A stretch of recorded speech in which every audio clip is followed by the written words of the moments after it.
Alright y'all, on the last one we took the old tub out, slid a new one in, and it fit pretty good. Still got the plumbing capped off. Alright, we temporarily mounted the shower valve. It's going to be a Delta. A good rule of thumb on these is mount a 2x4 sideways, flush with the back of the 2x4, and then you get this kind of spacing. I did have to notch this one a little bit, but you get the spacing where when you put wallboard up, it doesn't hit your fittings. And even if you use a PEX adapter up here, it shouldn't hit the PEX adapter. And that's kind of what you're going for. You want to make sure it's directly lined up with the drains.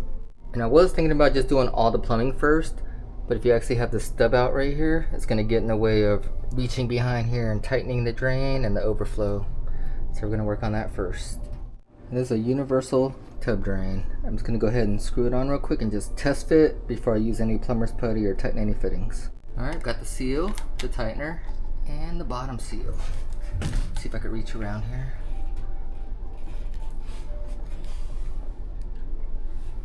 Barely cleared.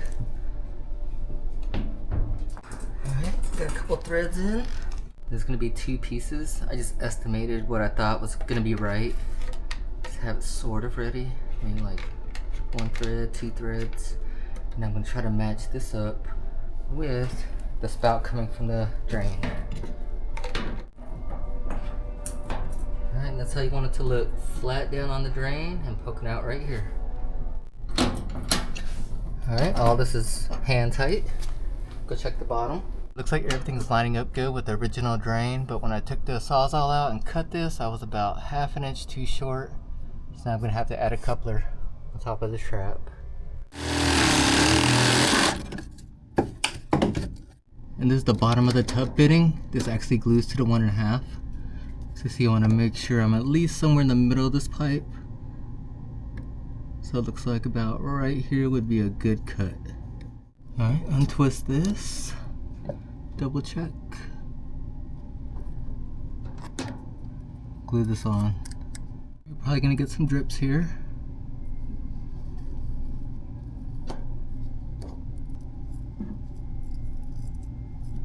And it should slide right up. There we go. Alright, now we're not going to do any kind of tightening here because we still have to tighten the drain, but it's kind of going to hold it in place for us. Alright, we're fully unthreaded. We're just going to put some plumber's putty on the bottom. Let's take it back down, reach around, and thread it back on. And if you don't have plumber's putty, you can just use silicone. I've taken apart some 60, 70-year-old drains, and plumber's putty was still holding strong. Alright, drain feels really centered right there. On the tub tool, you want to see if you use the big side or small side. On this one, it's going to be the big side. You can use a wrench to turn it, or a 3/8 drive, or 1/2 inch drive. Finish it up with a ratchet.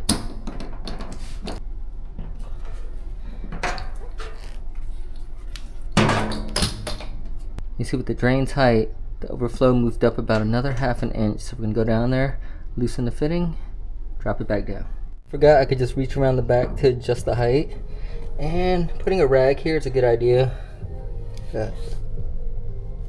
So this gasket is angled. It looks like we really don't need the angle at all. It fits pretty flush. Still going to have to put it on. You put it on from the back. Alright, so the gasket's on. Then it comes with these 2 little clips. Looks like they just slide into this groove.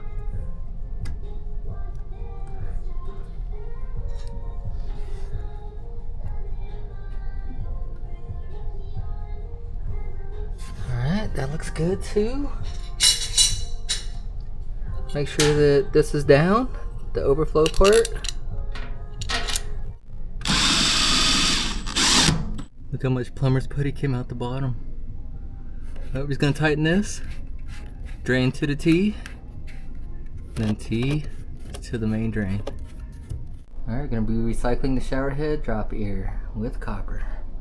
And I think a normal tub spout height is 4 inches from the tub. That's probably about 4.5. So I'm going to mark up here. Alright, you can use emery cloth, twist and sand, or just a wire brush. The next cut, we're just going to use the auto cutter for 1/2 inch. You can see a little bit of problem with this pipe right here.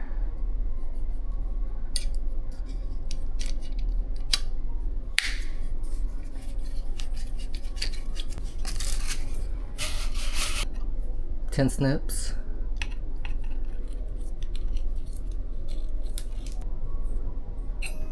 Gosh.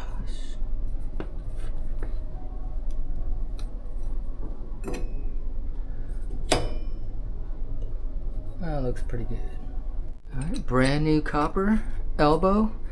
And this is going to be the old copper, but I polished the whole thing so that when you put an O-ring on for the tub spout, it goes on there smoothly, and we can check for defects. And that's what we're going with.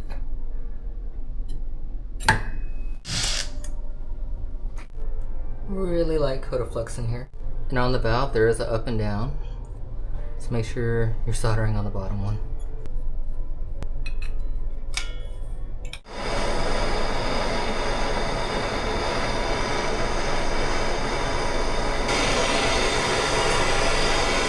Alright, got this joint flexed up. You saw the brass took a lot of heat. Copper to copper, you can have this on really low.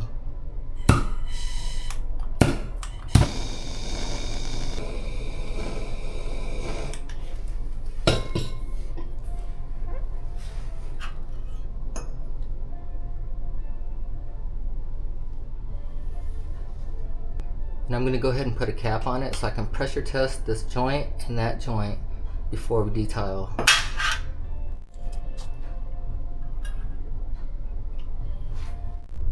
You see what would happen if you use a PEX at the bottom? It would send all the water up to the shower head, so that's why we had to use copper. Pretty huge difference. We are going to use the PEX adapter for the shower head. And it's going to be 1/2 inch pipe thread. We're going to use Teflon and thread sealant.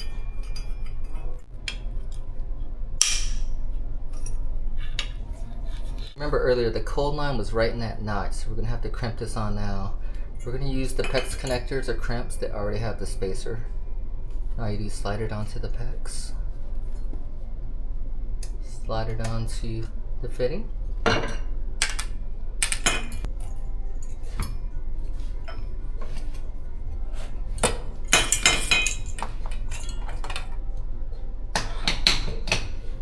And you get a nice crimp.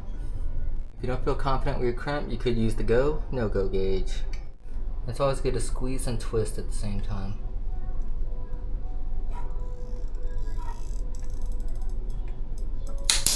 Alright, next piece we're going to use the depth gauge for 1/2 inch.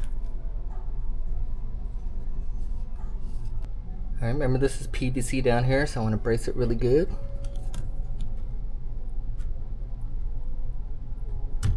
And we're to the mark. Now I'm going to put the valve where the hole was, or where it was mounted. And we can perfectly mark this now so nothing has any stress.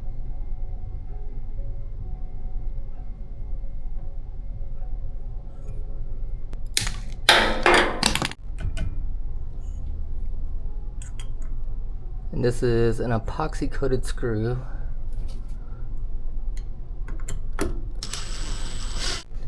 You see, before we go too far, we gotta make sure we have room to crimp the hot and the shower head. We're good there.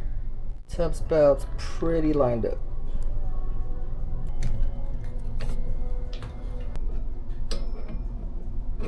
Alright, we pretty much did the same thing for the hot side. I'm just gonna go ahead and gauge it, make sure we're good. Alright, so up here we got a 2x4 with a 3/4 treated in front. And what I'm going for on the shower head is to be a little bit behind where the go board's gonna be. I don't like these fittings to be too far behind the wall. And it looks like it's gonna be just right. Next, we got a crimp ring on here. We're gonna put it on the PEX adapter. This is all still loose. Just wanna make sure we're in the right spot.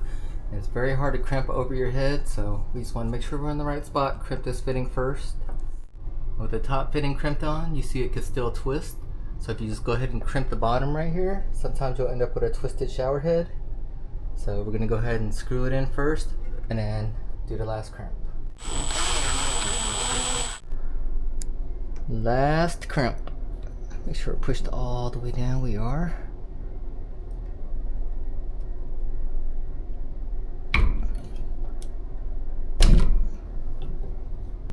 So I got the stops reinstalled, and the model number for this rough-in valve is R10000 PXWS, and that means PEX with stops.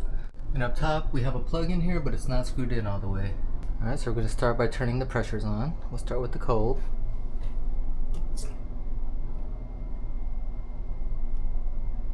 Everything's looking pretty solid. Turn on the hot. I'm just looking for leaks right now. And everything before the stops should be pressurized. Alright, I'm going to go ahead and crack open the cold stop a little bit. And that's what we're trying to do, is get the air out the system. Because it's really hard to see an air leak, but not too hard to see a water leak. Alright, I'm putting the test cap back on. Now I'm going to crack these open until I get water coming out of this little leak up here. Alright, that's all the air out of it. Cinch it down all the way. Alright, stop's fully open, valve's fully open. Now we can check these joints because they're fully pressurized with water. They look pretty solid. We can also check the tub spout now, because this is going to be behind the wall. Now on this cap, when you're finished, you just cut it right here and add the spout. And from here on out, we're going to leave these valves on, just in case we accidentally put up board and forget to turn them back on. But we can shut off the whole system with these little stops, and they are going to be accessible after the finished wall's up. Alright, I hope this gave you some ideas on how to put a tub in, the drain, some plumbing, PEX, shower head. Now you see we're still missing walls. We'll be using go board. We have 5 half-inch pieces and 1/4 inch piece, just in case I gotta do some weird shimming or stacking. I've got the screws for it and 2 sealants. You know, there is one thing we forgot to test. The drain.